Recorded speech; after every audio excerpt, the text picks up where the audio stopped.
Assalamualaikum student, I am Abdul Wahab, your chemistry teacher, class 9th, 8th and metric. As you know that Alhamdulillah we have covered many topics in this chapter, Introduction to Chemistry. We have just few topics which are remaining. One of them we will discuss today. Today's topic is that Muslim period and contributions of Muslim scientists.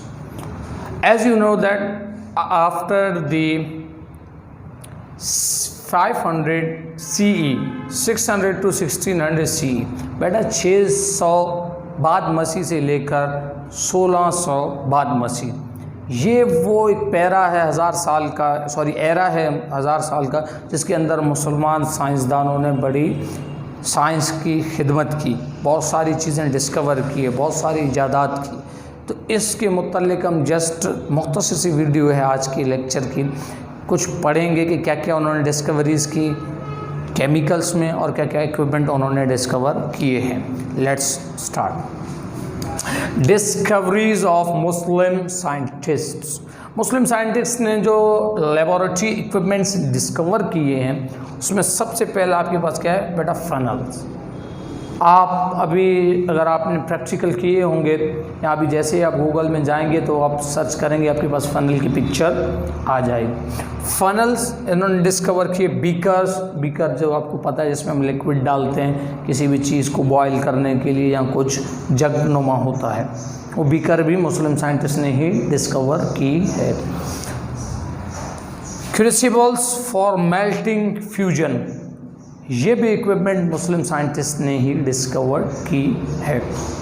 आपको एक hint दे रहा हूँ, जितने भी इनके नाम हैं इनको आप जाके गूगल में या क्रोम में जाके एक दफ़ा सर्च करें तो इनके पिक्चर्स इंशाल्लाह आपके पास आ जाएंगे।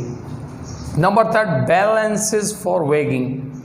वेट को बैलेंस करने के लिए जो तराजू एक किस्म का आपका जो यूज़ होता है वो भी मुस्लिम साइंटिस्ट ने ही डिस्कवर की है। लेबॉरेटरी के अंदर जितने इक्विपमेंट यूज़ होती हैं जो मुस्लिम्स ने डिस्कवर किए हैं वो 4 से 5 इस एरा के अंदर हैं। और जो मुस्लिम साइंटिस्ट ने केमिकल्स डिस्कवर किए हैं जिसमें इन्होंने दी वेरियस एसिड, मुख्तलिफ तेज़ाब, HCl, HNO3, इस तरह के बहुत सारे जो एसिड्स हैं, तेज़ाब हैं, मुस्लिम साइंटिस्ट ने डिस्कवर किए हैं इस 1000 साल के अंदर। और अल्कोहल्स, मुख्तलिफ़ किस्म के जो शराब हैं वो भी मुस्लिम साइंटिस्ट ने ही डिस्कवर किए हैं।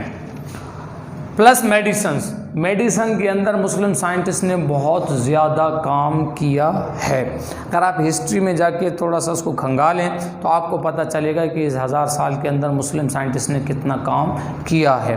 दमिश्क के बगदाद में, जो कि सिटी ऑफ नॉलेज भी कहलाता था, पूरे दुनिया से लोग यहाँ इल्म हासिल करने आते थे क्योंकि मुस्लिम अपने तहज़ीब सिविलाइजेशन में उस वक्त बहुत ऊँचे थे। मगर फिर बाद में क्या हुआ, सब ने देखा कि किस तरह बगदाद के ऊपर हमला हुआ, बगदाद मुसलमानों से हाथ से निकल गई, फिर उन किताबों को किस तरह जलाया गया, लाइब्रेरीज़ को लूटा गया, वो तो सब आपके सामने ही है। मगर अगर आप थोड़ा सा हिस्ट्री को खंगालेंगे तो मुस्लिम पीरियड आपको बहुत अच्छी तरीके से समझ में आएगी। आई होप आज का ये मुख्तसर सा लेक्चर आपको समझ में आ गया होगा। नेक्स्ट वीडियो के अंदर इंशाल्लाह हम आपको बताएंगे कि कौन कौन से साइंटिस्ट ने क्या क्या चीज़ें डिस्कवर की हैं, स्पेसिफिक साइंटिस्ट के साथ क्या क्या चीज़ें रिलेटेड है। ये तो जस्ट जनरलाइज हमने आपको करके बताया कि मुस्लिम साइंटिस्ट ने कौन से इक्विपमेंट लेबॉरेटरी के डिस्कवर किए और ओवरऑल कौन कौन से केमिकल डिस्कवर किए हैं। आई होप आपको ये चीज़ समझ में आ गई होगी। फिर भी किसी किस्म की क्यूरी होगी तो हमारा व्हाट्सअप ग्रुप अवेलेबल है, उसमें आप क्वेश्चन कर सकते हैं। Thank you.